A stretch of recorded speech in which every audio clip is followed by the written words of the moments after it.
বিসমিল্লাহির রহমানির রহিম। প্রথমেই আমি আজকে যে আপনারা নির্বাহী কমিটির নতুন নির্বাচন হতে এবং নতুন সদস্য আপনারা নির্বাচিত তাদের সকলকে দুটো কমিটির সদস্যরা আছে, দুটোই আছে, যারা পুরাতন এবং যারা নতুন প্রত্যেকে আমি আন্তরিকভাবে শুভেচ্ছা জানাচ্ছি। আসলে এই লাইব্রেরিটার কথা আমি শুনেছিলাম আগে, কখনো আমার আশা হয়নি। সেই জন্য আমার একটা ইচ্ছা ছিল যে যন্ত্র যদি কখনো আসতে পারি, সময় করতে পারি, তাহলে এই লাইভটা আমি দেখে যাবো। একটা কথা অনেক শুনেছিলাম। এটার পিছনে আরেকটি কারণ আছে। অনেকদিন যাবতই যখন থেকে জানি তার আগে পিছিয়ে দিয়ে একটি চিন্তা সবসময় মাথায় ঘুরছিল। সেই চিন্তাটি হচ্ছে, আমি মোস্তাফিজুর সাহেবকে বলছিলাম একটু আগে উপরে, আমরা যদি খেয়াল করে দেখি আমাদের আশেপাশে যারা তরুণ বয়সের যারা ছেলে মেয়ে যারা আছে, আমরা অধিকাংশ সময় দেখি যে ওরা মোবাইলের ভিতরে থাকে, মোবাইলের সাথে কানেক্টেড। তো যখন এটা বেশ অনেক বছর ধরেই আছে, আমি দেখেছি যে স্বাভাবিকভাবে আমাকে অনেক বছর বাইরে থাকতে হয়েছিল। তো আমি ইউকেতে ছিলাম এবং ইউকেতে আমি দেখেছি যে সব থেকে সুন্দর ছোট ছোট ছোট লাইব্রেরি আছে। সেখানে কিন্তু ছেলেমেয়েরা যাচ্ছে, পড়ছে। একই সাথে লন্ডন শহরের আরেকটা বৈশিষ্ট্য হলো, লন্ডন শহরে কিছু দূর পর পর খোলা মাঠের মতো আছে, ওপেন স্পেস আছে, এবং সেখানে বিকেল বেলায় বাচ্চারা খেলছে।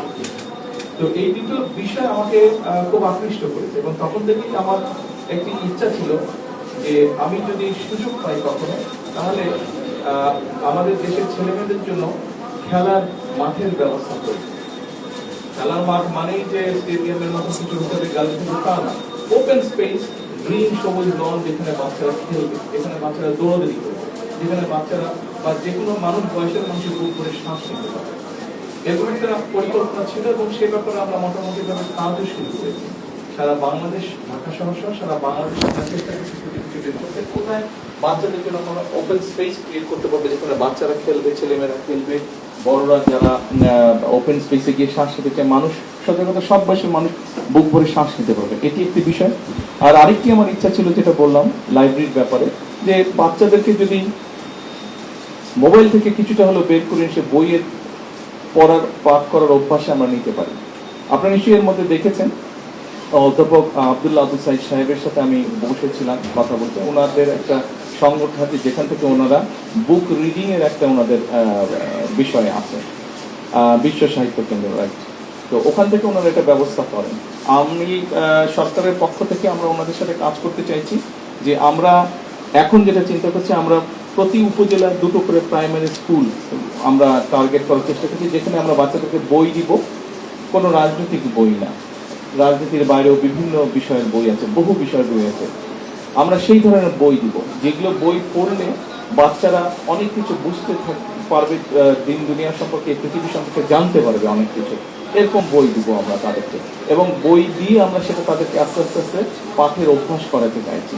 এবং শুধু তাই নয়, এই বইটাতে সে যেটা পড়বে তাকে তাদেরকে দিয়ে দেওয়া হবে, এবং এই পড়ার বিষয়টা সে পড়লো, এই বিষয় টোটাল বিষয়টাকে আমরা পরীক্ষার ভিতরে ইন্ট্রোডিউস করতে চাচ্ছি। অর্থাৎ সেইটার মধ্যে থেকে প্রশ্ন হবে, সেটার মধ্যে থেকে তাকে জিজ্ঞাসা করা হবে, সেটার মধ্যে থেকে তাকে পরীক্ষায় পাস করতে হবে। অর্থাৎ বই পড়ার অভ্যাসটা, প্র্যাকটিসটা আমরা গড়ে তুলতে চাইছি। বাচ্চাদেরকে মোবাইল থেকে বের করে নিয়ে এসে খেলার মাঠ এবং বইয়ের মধ্যে নিয়ে আসতে চাইছি। এটা একটা পরিকল্পনা আমাদের আছে, কতটুকু সফল হবে সেটা হচ্ছে পরের ব্যাপার, আমরা শুরু করতে চাচ্ছি। তা আপনাদের মতন মানুষদেরকে যখন দেখি তখন আর আমরা উৎসাহ পাই, আমি ব্যক্তিগত উৎসাহ পাই যে আমরা তাহলে নিশ্চয়ই এখনো যখন বই পড়ার মানুষ এত রয়ে গেছে, নিশ্চয়ই আমাদের এই কাজটিতে আমরা সফল হব। তো আপনাদেরকে আবারও ধন্যবাদ এবং শুভেচ্ছা জানাচ্ছি যারা দায়িত্বে আছেন, এবং আপনাদের কাছে প্রত্যাশা থাকবে সরকার যখন এই কাজটি আমরা শুরু করব, আমরা ওনাদের সাথেই করব। আব্দুল্লাহ আবু সাহেব সাহেবের যে গ্রন্থাগারটা আছে বিশ্ব সাহিত্য কেন্দ্র, ওটার সাথে আমরা কাজ শুরু করব।